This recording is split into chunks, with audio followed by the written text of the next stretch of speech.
In order to get permission to use the theme from Jaws in the film Swingers, the filmmakers screened this movie Swingers for director Steven Spielberg's approval. And not only did Stevie Boy allow them to use this scary shark tune, but that legendary director knew that he had to work with whoever was playing Trent Walker. And he did just that when he cast Vince Vaughn in that Jurassic Park sequel.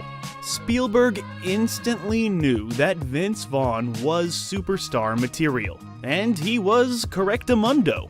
Over the last 30 years, Mr. Vince has given us some of the best comedic performances mixed in with some of the most bone-chilling anti-heroes to ever grace the silver screen. But it does seem in the past few years that Vince Vaughn has slowed down his output to focus on smaller roles in more meaningful projects. Is this a good thing? Or is this a bad thing? Or is this just a thing?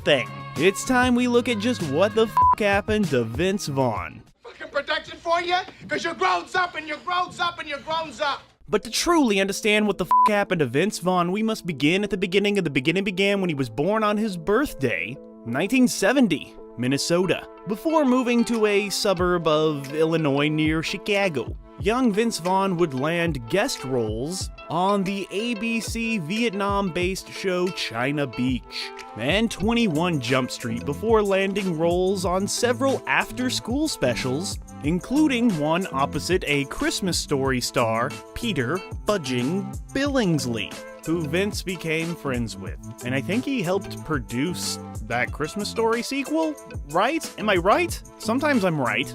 But it would be his first credited role that would forever change his life, when he was cast in the movie Rudy, opposite Sean Astin, and an up-and-coming actor named Jon Favreau. They all became buddies, especially Favreau and Vaughn, who immediately hit it off on set, and would remain friends as they all continued to find their footing in Hollywood. For Vaughn, that footing would see him continue to struggle finding roles.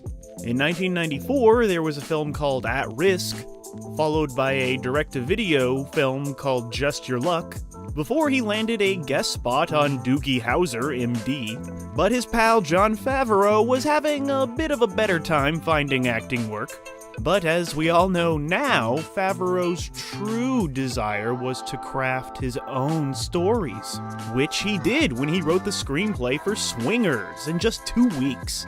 The story of Swingers was a more fictionalized version of his struggle for success in Hollywood, and of course that script was written with the intention of casting himself and his pals, Ron Livingston and Vince Vaughn, in it, even though the studio wanted A-list actors for the roles. But Favreau stuck to his guns and demanded that his nobody friends be hired. And thank God he did, because after finding director Doug Liman, who was actually able to secure funding for the film, they were able to craft one of the best buddy comedies ever made. That is considered by many to be one of the films responsible for the independent boom of the 90s, and one of the most quotable films of all time. Some would say Swingers was so money it didn't even know how money it was. Like I'm telling you, your money. You're so fucking money. All right, I want you to go over to that girl and I want you to get those digits. Your money. Come here.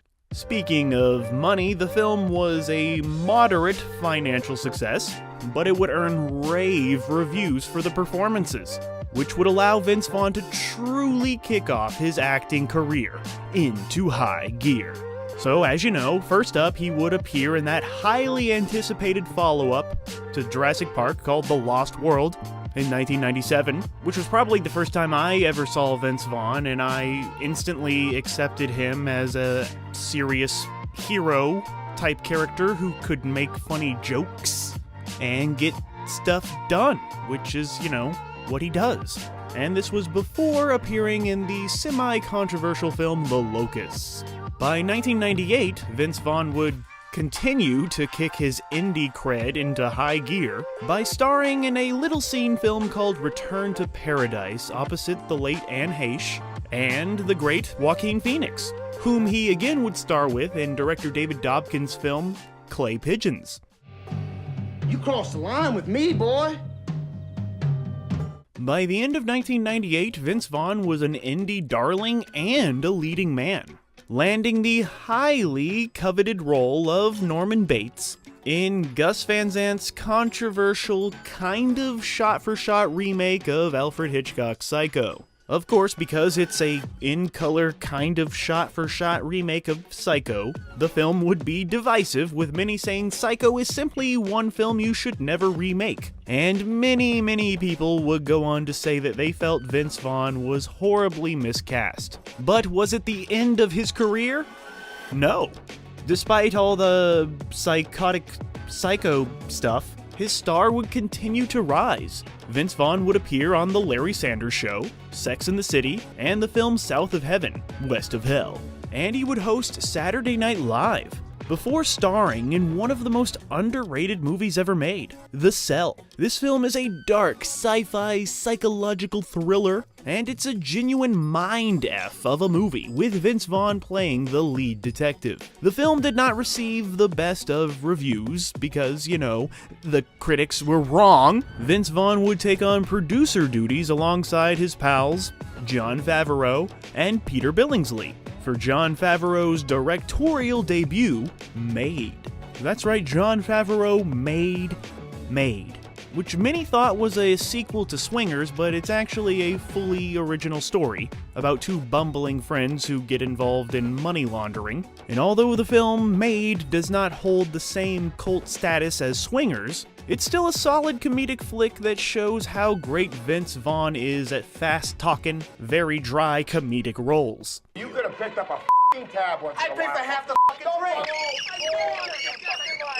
Vaughn would close out 2001 by taking a cameo in Ben Stiller's Zoolander, before heading back down his dark character's path with another underappreciated film called Domestic Disturbance, alongside John Travolta and Steve Buscemi. And yeah, it's a kind of scary, interesting film, but there was actually more scary, interesting things happening behind the scenes. There was a famous story that came out, is that one night after work, Vince Vaughn, alongside screenwriter Scott Rosenberg and co-star Steve Buscemi, went to a local bar where a local drunk maniac instigated a fight with the enormous Vince Vaughn, which resulted in Steve Buscemi getting slashed in the face because he tried to break it up, because Steve Buscemi's a hero.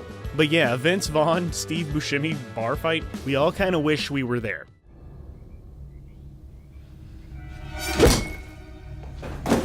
Then in 2003, something happened. It seemed that the trajectory of Vince Vaughn's career changed. He had made his career in the comedy Swingers, but seemed to instantly step away from that in the immediate aftermath. A movie was released that showed just what type of genuine comedic force Vince Vaughn truly is. The film was called Old School, creating what became known as the Frat Pack, which was a group of highly successful comedic actors who can all somehow be connected to Old School. And as we know, they changed the way comedy films were made for years, for better or worse. But yeah, Vince Vaughn was kind of like the head of the Frat Pack. After appearing in the indie films I Love Your Work and Blackball, Vaughn would have a 3-year stretch that turned him from great comedic actor to a genuine legend of the genre. First, he would star as the bad guy to Ben Stiller and Owen Wilson in Starsky and Hutch, in his Old School director Todd Phillips' big screen remake that turned out to be a massive hit, with 170 million made worldwide. He would follow that up by playing the average Joe in the comedy classic Dodgeball, where his dry wit was on full display. And this wacky film, Dodgeball, had the opportunity to go off the rails with all these crazy characters in it, but it was Vince Vaughn's character who was the anchor that makes this film work so well. And just in case you thought Dodgeball was the only now classic comedy Vince Vaughn appeared in that year, he would also show up in an uncredited role in Will Ferrell's Anchorman, The Legend of Ron Burgundy, I hate you, Ron Burgundy. I hate you.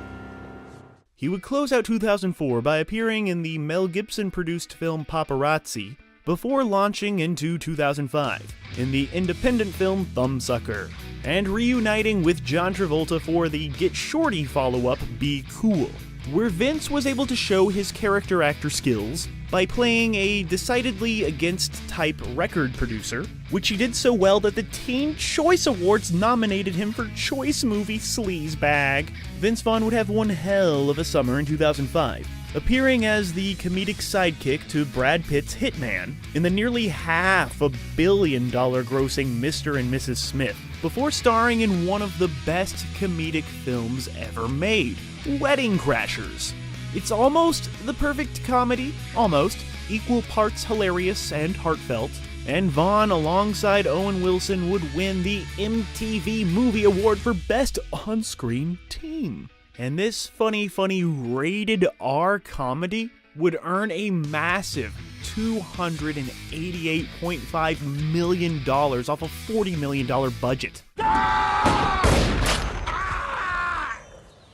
Ooh. 2006 would see Vince Vaughn pair up with Jennifer Aniston for one of those romantic comedies. This one was called The Breakup, and would prove to be a massive success with audiences and would take in over $200 million, proving that Vince Vaughn is not the type of performer that needs the spotlight. He would then take a smaller, more dramatic role in the Sean Penn-directed film Into the Wild. Then, for some reason, Vince Vaughn really got the Christmas spirit and would make 2 Christmas movies in a row. First was the comedy Fred Claus, where he played Santa's less successful brother. This movie, Fred Claus, cost a reported $100 million and was only able to make back $97 million, proving to be Vince Vaughn's first outright bomb. Although, nowadays, many people have added this movie Fred Claus into their yearly Christmas rotation of movie watching, because it's a Christmas movie. Is it a top 10 Christmas movie? No, not at all, but it's still a decent one. Kind of fun for the whole family. Speaking of family Christmas movies, Vince Vaughn would then star alongside Reese Witherspoon in the critically panned film Four Christmases, that pulled in some decent box office, but was mostly called a joyless Christmas movie. Perhaps some of that joylessness was because during filming it, it was reported that Vince Vaughn and Reese Witherspoon simply did not get along, with one source saying that Vince Vaughn's style of ad-libbing scenes would clash with Reese Witherspoon's more by-the-book style. Some reports even claim that Reese Witherspoon hated working with Vince Vaughn so much that she refused to have a sex scene with him. Word's excited about this. Oh! Oh, goodness! In 2009, Vince Vaughn would collaborate with Jon Favreau again on a script for Couples Retreat. The film did not receive great reviews, but the late great film critic Roger Ebert, the guy with the thumbs, did praise Vince Vaughn's performance, while audiences did enjoy the island getaway with just over $170 million grossed worldwide on a $60 million budget. But unfortunately, Couples Retreat would be Vince Vaughn's last big hit for years, as he would next star and produce in the Ron Howard-directed film The Dilemma, which completely tanked at the box office. Nobody even remembers this movie. At least I don't. He would follow that up by narrating and producing The Art of Conflict, before starring alongside his old pal Ben Stiller in The Watch, which is actually a kind of funny story about an alien invasion, with a decent cast, but it did have the unfortunate timing of being released shortly after the shooting death of Trayvon Martin, which was a tragic, controversial story that was all over the news. And one of the buzzwords or phrases of this controversial story was Neighborhood Watch. And Neighborhood Watch was this movie's original title. So due to the controversy, the film suddenly became The Watch, and it never really seemed to recover. Many blame the confusing last-minute title change. Whoa! Jesus! He would next appear in the gambling film Lay the Favorite, which was yet another massive box office bomb. In need of a hit, Vince Vaughn would see a 60-minute story about the work culture at Google, and would take the idea to director Shawn Levy, who would agree to produce and direct the film The Internship. The film is actually really funny. Well, actually, let me correct that. The unrated cut released on home video is actually really funny. But for some reason, the studio decided to tame this one down to a PG-13 for its theatrical release, and it would ultimately fail to hit the same highs as Wedding Crashers, with many critics calling it a 2-hour commercial for Google. Vaughn would pop up in A Case for You in 2013 before appearing in a few more box office duds, including Delivery Man and Unfinished Business, before again switching up the way he does things, because he was cast in Season 2 of True Detective, a brutal, gritty, violent, dark masterpiece that reminded us all that Vince Vaughn is not just a silly man and can do very dark material and do it like a frickin' professional very frickin' well. In 2016, he would produce and star in the action film Term Life for director Peter Fudging Billingsley. Although that movie did not light up the box office and was quickly forgotten, it showed a different side to the star that seemed to have been forgotten. Like, people forgot that Vince Vaughn is a badass. But Mel Gibson didn't forget. Mel Gibson would actually bring more of that side out of Vince Vaughn when he would cast him in the Oscar-nominated Hacksaw Ridge.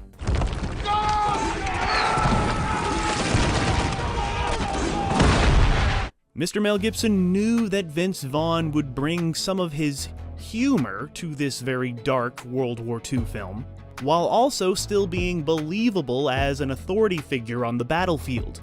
He's like funny in a threatening kind of way in this one, and it's freaking perfect. At first you're like, what is Vince Vaughn doing in this movie? And then you're like, wow, this is great casting. But it would be master filmmaker S. Craig Zoller who truly saw something in Vince Vaughn when he took a chance on this actor and cast him as a down-on-his-luck man who takes a job transporting meth in a brilliant, brutal flick called Brawl in Cell Block 99. And yeah, when the job goes wrong, Vince Vaughn's character is sentenced to 7 years in prison, where he just beats the fucking shit out of everybody. This movie showed us a very different Vince Vaughn. It took the underlining darkness from all of his roles, including Psycho, and rolled them all into one character who was full of nothing but rage and willing to do whatever it takes to save his unborn baby and his baby mama. But this film, Brawl in Cell Block 99, it also shows the evolution, the maturation of Vince Vaughn as an actor. Like in Psycho, which is a similar dark role, people felt like he was miscast. People just didn't want to see his dark side. But then, nearly 20 years later, Vince Vaughn plays one of the ultimate badasses to ever grace, that silver screen. And everyone who saw this movie embraced the dark side of Vince Vaughn and frickin' loved it, if you like that stuff. The Saturn Awards would agree when they nominated Vince Vaughn for Best Actor. And he even kinda got some Oscar buzz, but the movie's kinda too controversial and dark to really get the Academy's attention. But yeah, most of all, it showed that Vince Vaughn could kick some ass. Like, he could seriously beat the tar out of you, and you. The director, S. Craig Zoller, really uses Vince Vaughn's height and massive size as a frickin' weapon in this one.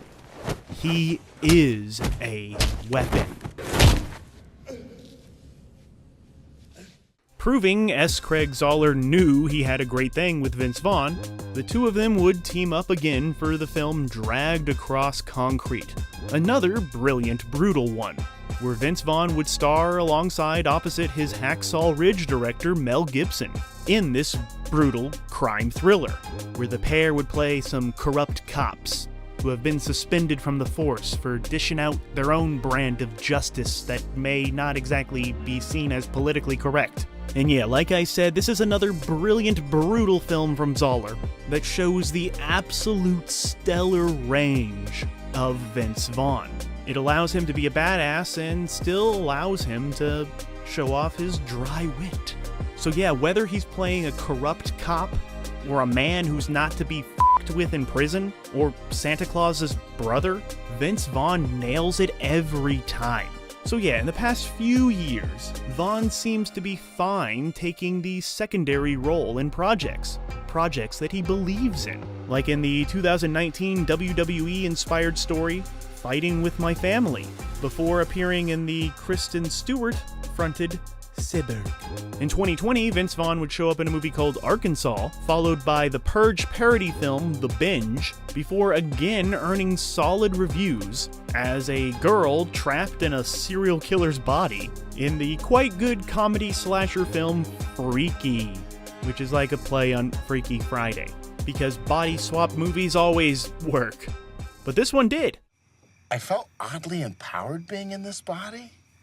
And yeah, Freaky would have made more money if it wasn't for our dear f***ing leaders who shut the f***ing world down in 2020. So yeah, sadly, this underappreciated gem only made like $18 million at the box office, but it did seem to find a decent audience on home video. Then came the year 2021, and that would see Vince Vaughn appear in the film North Hollywood and Queen Pins, where he proves to still be as charming as ever.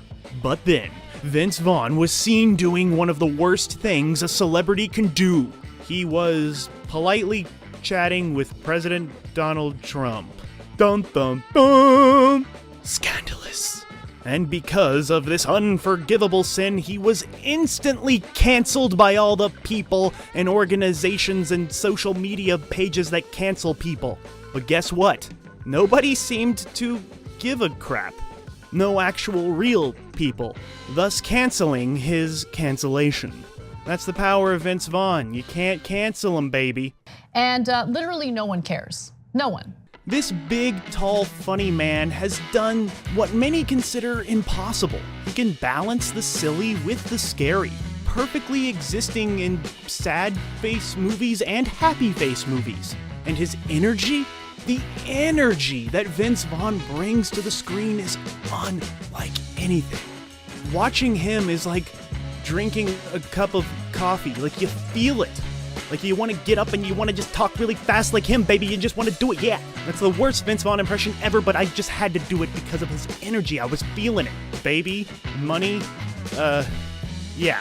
But, yeah, movies, that's right. He's not done making them. In the next year, he does have a few projects on the radar that we can all look forward to. So you know what? Nobody should give a f*** about what the f*** happened to Vince Vaughn. Because he's so money, he doesn't even know how money he is. That's a quote from Swingers. The name David Adkins may not be familiar to you, but I guarantee you know his comedy. That is because David Adkins is better known by the stage name Sinbad. And under that name, he has found success as one of the greatest stand-up comedians of all time, where his clean-cut style of comedy made him a household name as he was able to infuse his hilarious antics with a level of edge and enthusiasm while still maintaining a family-friendly appeal. When this guy was on the stage or on the TV or in a movie, you could tell that he was having fun, and that made us have fun because fun is contagious. But sadly, in recent years, a very serious medical issue has sidelined this legend. So it's time for us to ask that question that unites us all. What the f*** happened to Sinbad? But to truly understand what the happened to Sinbad, we must begin at the beginning of the beginning began when he was born on his birthday, 1956, Michigan. Like I said, his legal name is David Atkins. And when he got started performing stand-up, he wanted to make a name for himself. You know, a name that made him stand out.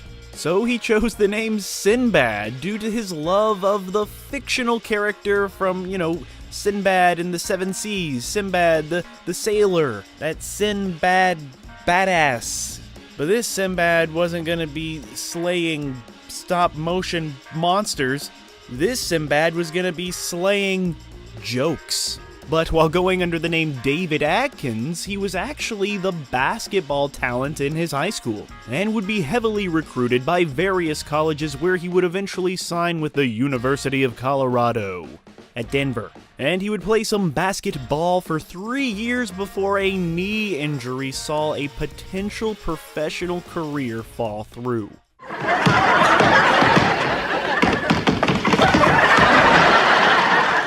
But yeah, that knee injury, it was a devastating blow to David Atkins, and he would end up dropping out of college and enrolling in the United States Air Force. While stationed in Wichita, Kansas, Sinbad began going downtown to perform at local comedy clubs. Thankfully, he found this path in life, as Sinbad recalls that he was almost dishonorably discharged from the Air Force for various reasons, including going AWOL several times after failing to make the Air Force basketball team.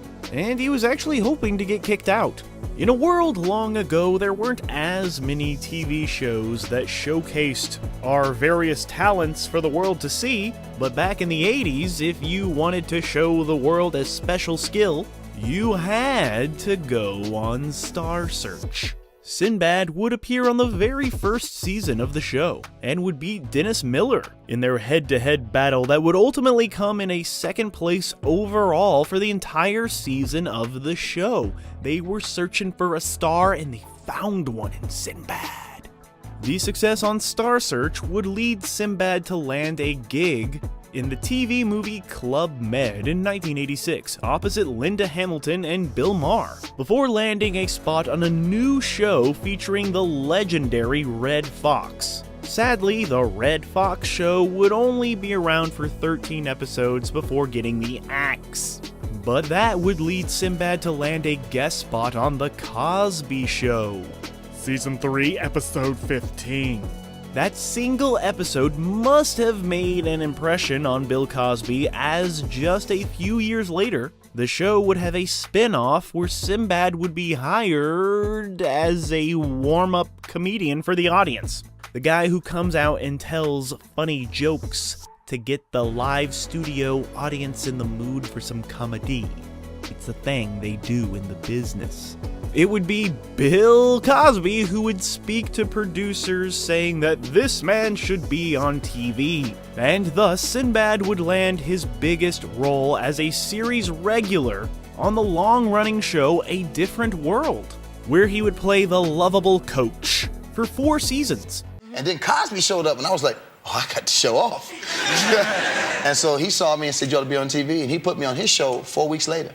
Wow. And then I got a chance to get on A Different World. With Sinbad's star on the rise, he would appear in the mockumentary That's Adequate in 1989, which according to reviews was far from adequate. This was before landing his first HBO comedy special, Sinbad, Brain Damaged, in 1991, where he would bring his clean-cut yet hilarious comedy to the world stage on the home box office, the HBO, before those f***ers changed it to Max. Sinbad has said his approach to comedy is that he doesn't need to use motherfucking foul language to get a motherfucking response from a motherfucking audience, as long as you're motherfucking funny.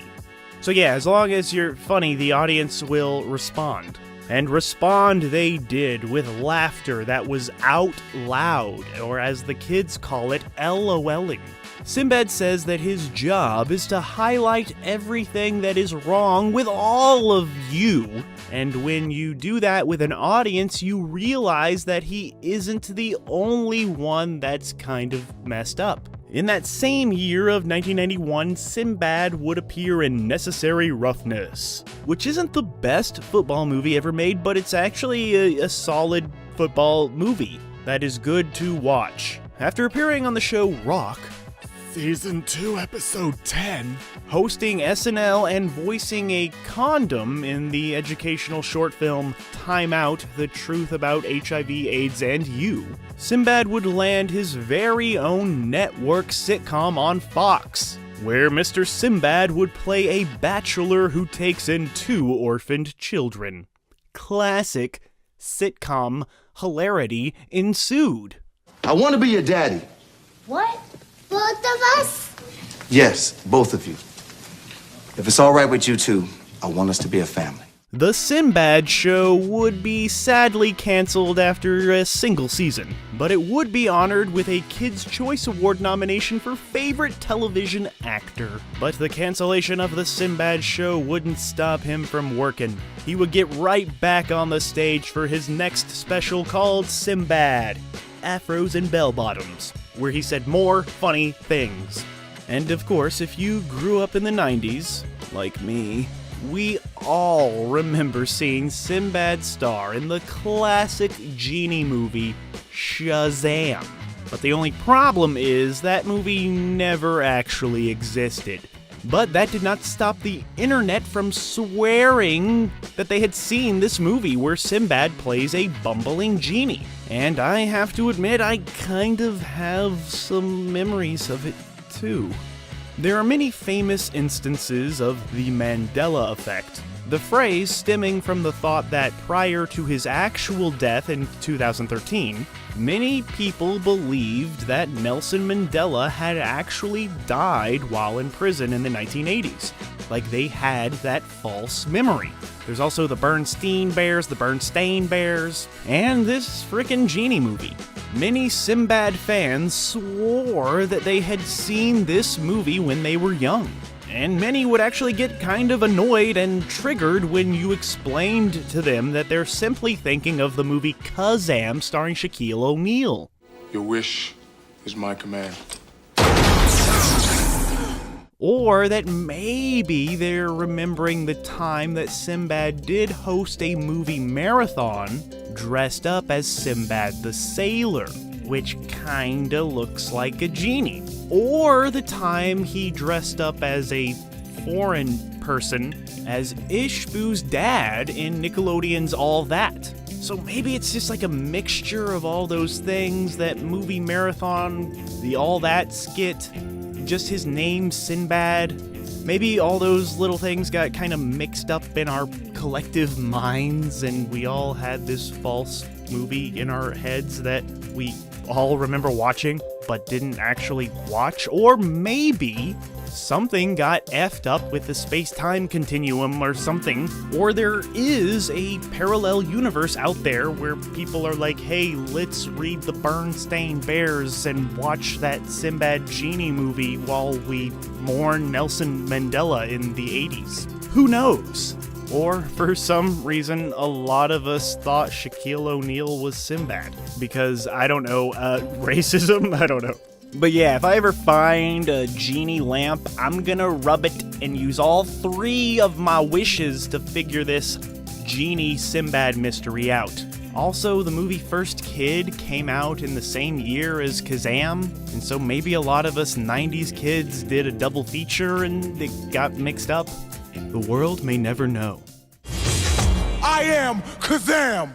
Of course, all of this hilarious confusion led Sinbad and the fine folks at College Humor to share newly unearthed VHS footage that they found behind an old Blockbuster video, which featured lost scenes from this so-called genie movie with Sinbad, titled Shazam. This funny video would go viral on April 1st, April Fool's Day 2017. Making all of us 90s kids wish that this movie actually was real. But it's not, and we need to fucking grow up and move on and realize that wishes don't come true. Or just appreciate the magic that Sinbad was able to give us without being a genie.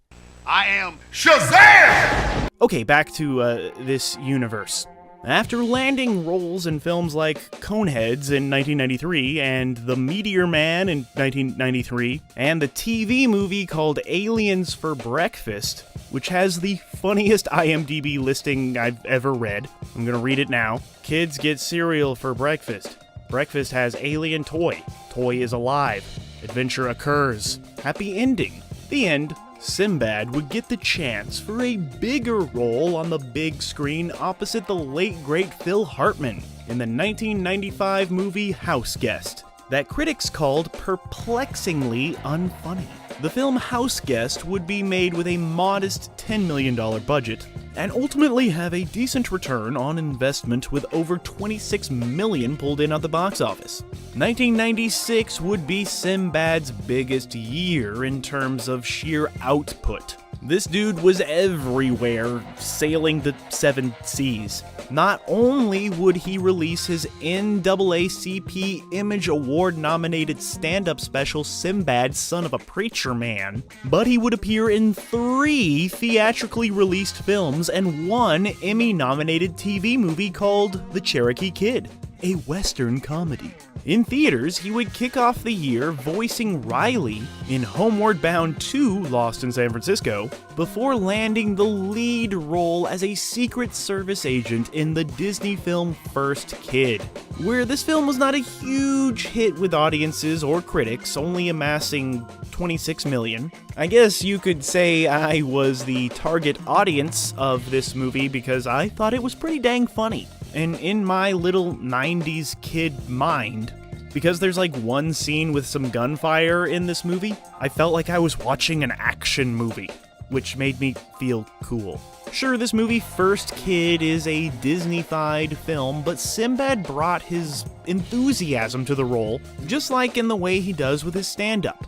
Once again, it feels like he's having fun, and you just want to have fun alongside him. They should do a sequel to First Kid and address all of the political issues of today. Of course, no matter how much I enjoyed First Kid, nothing can top Sinbad's next film. A film that many of us watch every single year when Christmas time comes around. That's right, I'm talking about the hit holiday classic Jingle All the Way, where Sinbad is absolutely hilarious as the bad guy, the arch nemesis to Arnold Schwarzenegger's character. Honestly, I can't think of a better actor who could have played this role. Not many people can go up against Arnold, our hero. And yes, of course, we're supposed to root against Sinbad's character, but because of Sinbad's performance, he plays the role once again with such enthusiasm and sympathy that we want to see him succeed in his quest and get his kid that Turbo Man doll, even if he's going to prison for a long time. But it's no wonder why he won the Blockbuster Entertainment Award for Favorite Supporting Actor in a Family Film for this movie, Jingle All the Way. What you gonna do now, kid?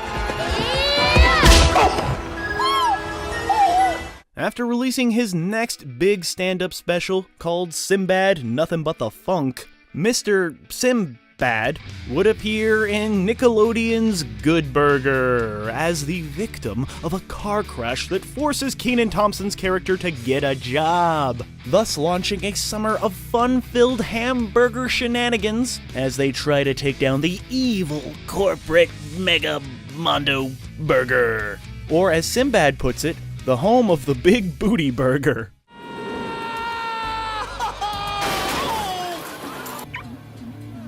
Why? And then he would get his own syndicated late-night talk show. Sadly, Sinbad's attempt at the late-night game was short-lived, as the series would be cancelled before it could even make a year on the air.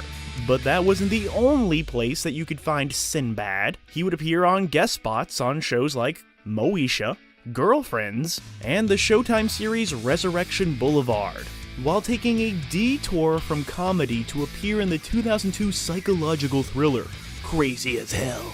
After taking a short hiatus from public life, he would do a direct-to-video film called Stompin', But for me, it was his hilarious appearance on Season 4, Episode 9 of It's Always Sunny in Philadelphia that reminded many of us just how much we genuinely loved Sinbad. In this episode, he plays a patient in a mental facility opposite Matchbox 20 singer Rob Thomas, who are having a hell of a time messing with Dennis. It just reminded us that the fact that whenever we see Sinbad in anything, the one thing that he can always be trusted to bring to all of his roles is a sense of genuine fun. And movies and TV shows and entertainment, it's like, sometimes it's supposed to be fun. You know what? My name is Sinbad. This is Sinbad's house. When you're in Sinbad's house, you my bitch. In 2009, Sinbad ran into a bit of trouble with the state of California. Mainly the fact that he owed them $2.5 million in unpaid personal income tax. Later that year, Sinbad would be forced to file for Chapter 7 bankruptcy, and shortly after he would have to sell his 2.5-acre home in order to settle all of his tax debts. Dang, government, leave Sinbad alone. Of course, it was his stand-up that was always his first love.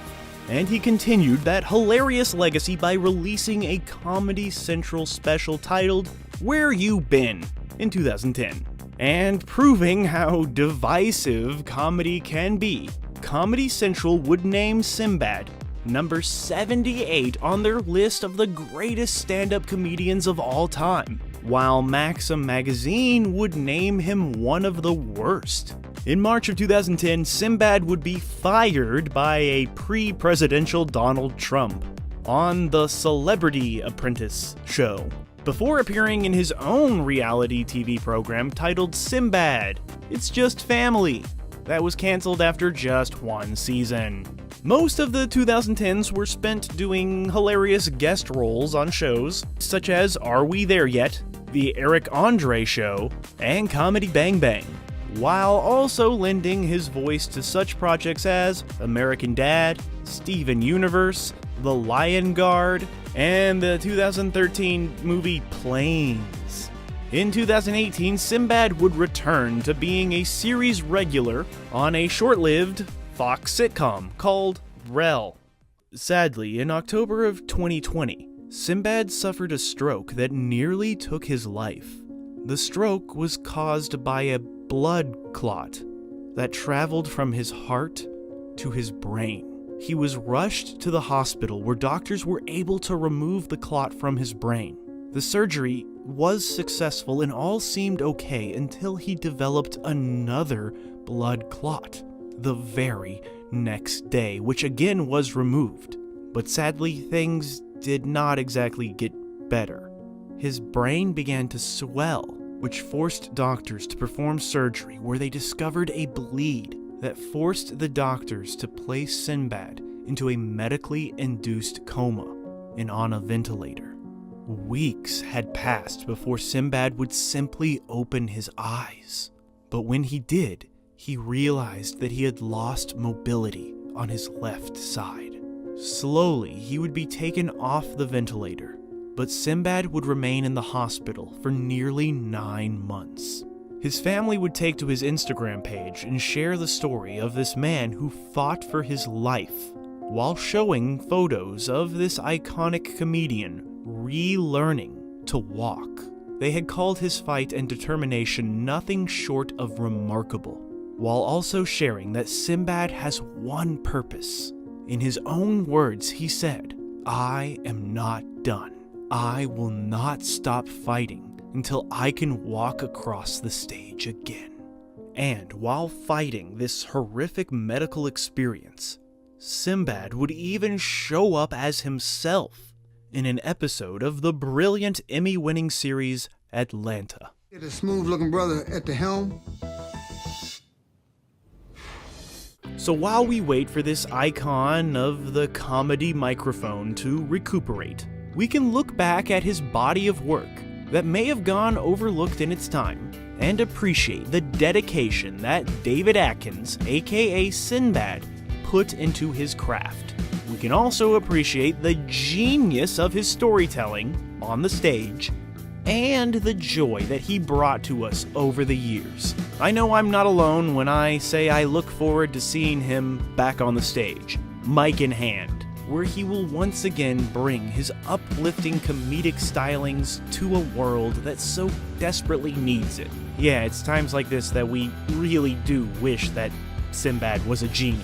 So despite a rocky road over the past few years, it seems that we should all give a fuck about what the fuck happened to Sinbad, because he's a true fighter, like Sinbad, who will rise again. And I, for one, cannot wait to see how this master takes those experiences that he's had over the past few years and spins them into comedy gold.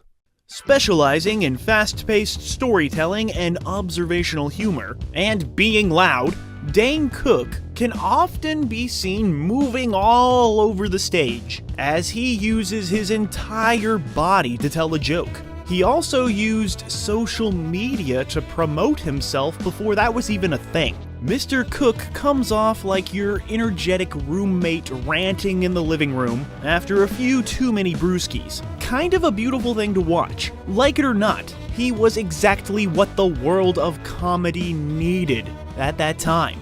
Dane Cook's comedic stylings were soon embraced by millions, allowing him to fill up stadiums with laughing frat boys and comedy connoisseurs alike. He stole the hearts of many young people, and stole the jokes of many funny people. Or, just happened to have the same funny thought. The dude became more of a rock star than a stand-up comedian. But as time has gone on, it seems like many people have left this comedian in the dust, with a few underperforming movies to his name and a comedy career that seems to have fallen off a bit. It's time we look at just what the f*** happened to Dane Cook. Ah, what's up, Sufi? Boo! MySpace! Is he saying something funny? I don't know, but he's moving around a lot, so I guess. Haha, he was on the internet and I'm in college. Haha! But to truly understand what the f*** happened to Dane Cook, we must begin at the beginning of the beginning began when he was born on his birthday, 1972, around Boston. He would catch the comedy bug while in high school and would begin performing stand-up in 1990, while also studying graphic design in college, a skill that would come in handy for his later success. By 1992, Dane Cook had begun to make headway in the world of stand-up and would be invited to perform at the renowned Boston Garden as a part of a concert that featured the Spin Doctors and Fish. But the music-hungry audience was not in the mood for comedy and threw their shoes at poor Dane Cook, forcing him to exit the stage. But that is the life of a comedian. One night you bomb harder than you've ever bombed, sometimes you even sustain injuries, from rogue shoes flying at you. But you don't give up if you truly love comedy, and it seems like Dane Cook did, because he didn't give up. For Dane Cook, he would pick up and move to New York City in 1994, where he would perform nightly before moving to Los Angeles. As everybody knows, stand-up comedy is not a sprint, it's a marathon. It can take someone years, even decades, to see even the littlest bit of success. And it's really hard if you're not funny. But luckily for Dane Cook, he is. But yeah, despite landing roles on shows such as the short-lived series Maybe This Time, and the Rene Russo movie Buddy, and a guest spot on the Brooke Shields show Suddenly Susan, Cook was still struggling to find success in the comedy world. However, after making his television debut on David Letterman in 1997, Dane Cook would be featured on the hit Comedy Central stand-up showcase Premium Blend, where his act was a standout and would result in him landing his own half-hour special on the Comedy Central Presents show. In 2002, Dane Cook would take a hefty chunk of change and create his own website, DaneCook.com, as a way to get his comedy out directly to the peoples that couldn't see him live. A comedian making a website? What? At the time, it was unheard of. He totally embraced this newfangled internet thing. And so yeah, on August 1st, 2003, everybody's first digital friend Tom created a social networking website known as MySpace. And this site would allow you to personalize your own homepage. Dane Cook would create his MySpace page and link it directly to his website. It was truly a groundbreaking move, and it would not take long before Dane Cook amassed over 1.5 million friends on this social network, essentially becoming like the world's first influencer, I guess? But yeah, what Dane Cook did with this newfangled technology was use it to directly speak to his fans, comedically connect with them on a personal level. Sometimes too personal. He would reply to upwards of 25,000 people a night, messaging them by name. Like I said, the dude knew how to connect with his fans. At the time, to some, this method of achieving fame was considered cheating. Dane Cook's use of social media was something that many comedians would criticize him for, and now all of these comedians use social network, which is actually kind of Dane Cook's ultimate funniest joke, is that now every comedian is Dane Cook. Ha ha ha. Today I'm sitting down with comedian and actor Dane Cook, who started it all with this, with the social media. I invented the internet. You invented the internet. Me and Al Gore. With his popularity at a fever pitch, Dane Cook would release his first album, titled Harmful If Swallowed, which would go on to be certified platinum, even after he released it onto pirating sites like Napster. To Dane Cook, the money was secondary to the actual success. He just wanted people to hear his material. His success on the internet would see him start to sell out college campuses nationwide, while his graphic design background helped him create his iconic two-finger logo, sometimes known as the Super Finger.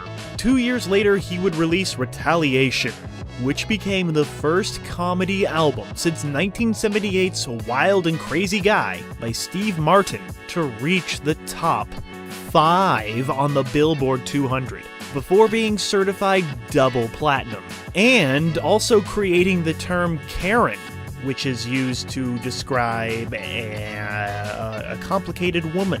Yeah, that's right, Dane Cook created the term Karen. He would start bringing camera crews with him on tour, so he could post videos on his MySpace page. And this would result in HBO giving him his own special, followed by the miniseries Tourgasm, while his shows would go from selling 3,000 tickets to filling up 12,000-seat arenas. And he became only the second comedian in history to sell out Madison Square Garden twice. The first being Andrew Dice Clay. This resulted in the album Dane Cook, Rough Around the Edges. Oh my God. I don't believe this. Where am I? But yet, mainstream media shunned him. He says that despite his success, no major publication would ever give him any press, until the press they did give him was only about how much they hated him and couldn't stand how he became so successful. But his success was undeniable, and he would soon land 2 spots on the VMAs, he would host SNL twice, and he would host the Teen Choice Awards, while also appearing on various talk shows, where his enthusiasm was infectious, while also feeling a bit forced. But you know what, I think the major appeal of Dane Cook is that he seems to be having fun, and you know what, it's fun to watch fun. Dane Cook would take his fame on the stage and turn it into a decent movie career. Of course, many of us may remember him as the waffler person guy in a brief scene in the 1999 movie Mystery Men, a scene that was so popular that Smash Mouth used it in their music video for All-Star. He would also appear in that Dennis Rodman movie Simon Says, which has 0% on those tomatoes that are rotten.com, and would bomb at the box office.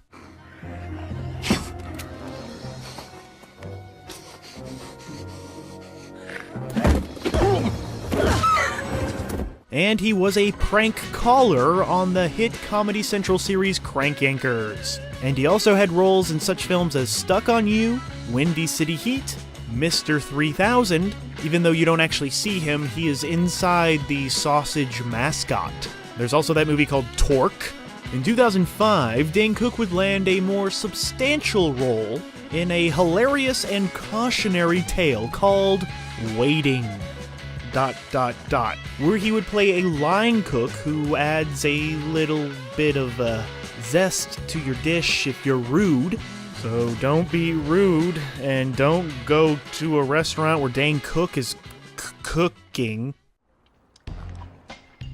After appearing opposite Amber Heard in the film London, Dane Cook would finally land his first starring role in a mainstream comedy film, starring opposite Jessica Simpson, who was really big at the time, in 2006's Employee of the Month, which made a respectable $38.4 million off a $12 million budget, and serves as one of those early 2000 comedies that's actually kinda good. Not great, but you know, it is what it is. It does what it does. Funny. The success of the film Employee of the Month, mixed with his massive popularity in stand-up, would see 2006 and 2007 turn into the biggest years for Dane Cook, with 4 films released, including voicing a penguin in Farce of the Penguins, directed by Bob Saget, while headlining the comedy Good Luck Chuck opposite Jessica Alba, which was another box office hit, pulling in $60 million off a $25 million budget. Of course, critics were no fans of these Dane Cook movies, as he and Jessica Alba would be nominated for Worst On-Screen Couple at the Razzies. But Dane Cook would start to branch out and appear opposite Academy Award winners Kevin Costner and William Hurt in a very underrated movie called Mr. Brooks. Of course, everybody else in the cast got most of the praise, but Dane Cook does give a solid performance, breaking away from his comedic roots as a wannabe serial killer, which is actually kind of funny to see Dane Cook want to be a serial killer. He would end 2007 by appearing in the dramedy Dan in Real Life, playing Steve Carell's brother, where he would again get to show some range as an actor. But then things started to go off the rails when he was accused of the worst thing a stand-up comedian can be accused of: stealing jokes. Most notably, he would seem to spit out similar bits to Louis C.K. about naming your child and an itchy posterior region, and witnessing a car crash. Some of those jokes, such as the naming your child bit, can actually be traced back to a bit by Steve Martin from the 70s. Other comedians, such as Dimitri Martin and Joe Rogan, have also had bits allegedly stolen by Dane Cook. For his part, Dane Cook has maintained that he never stole any bits from anybody, while many fans point out that his bits are so general that it is very well possible that each of these individual funny people thought of the same premise on their own before performing it on stage, which I think is more likely. Oops, more than one comedian thought of the same thing. I'm sure it happens all the time. So if anything, Dane Cook is more guilty of being unoriginal than stealing jokes. Dane Cook would even appear in an episode of Louie, where he and Louis C.K. discuss the joke stealing. Although it is a piece of scripted material, you can see the real toll the accusations took on Dane Cook. But an even bigger toll taken on Dane Cook would be within his own family, discovering that his half-brother, who was working for him, was stealing millions behind his back. It broke Dane's heart, but he pressed charges against his brother, which resulted in prison time for that thieving family member. Dane Cook would take some time off from public life, with only the already filmed My Best Friend's Girl released in 2008, to horrible reviews. He would reappear in 2009 and release a new stand-up special titled Isolated Incident, where the venue was much smaller, more intimate than his previous stadium settings, with many people noticing a much more darker edge to his material. He was just triggering everybody on the internet. Since his heyday in the early to mid-2000s, Dane Cook has seemed to fade into the background. Every so often, you see him pop up on TV shows like Hawaii Five-0 or Comedy Bang Bang or American Gods, and he had a hilarious turn as the boss on Workaholics, while still appearing in films like Detention, Guns, Girls, and Gambling, 400 Days, Planes, and Planes, Fire, and Rescue. Dane Cook would also lend his voice to the second highest grossing video game ever made, Grand Theft Auto V, while he would also star in the NBC series Next Caller, which unfortunately never got picked up to go to series. Oh no. He also tried again to go against brand and starred in a thriller called American Exit, but since then Dane Cook has maintained a fairly quiet lifestyle, popping up on podcasts and stuff like that, because, you know, there's plenty of podcasts to pop up on now, because everybody has a podcast now, which can kind of be all thanks to Dane Cook. It cannot be denied that the guy is a pioneer of how an entertainer and artist promotes themselves in today's social media-driven world.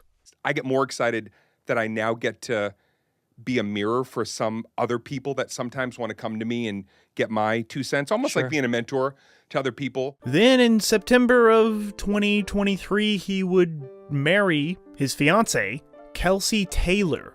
And of course, that isn't without its own controversy, as Taylor is 26 years younger than Dane Cook. And they have been together since she was just 18 years old. Which, you know, is legal but oh so scandalous.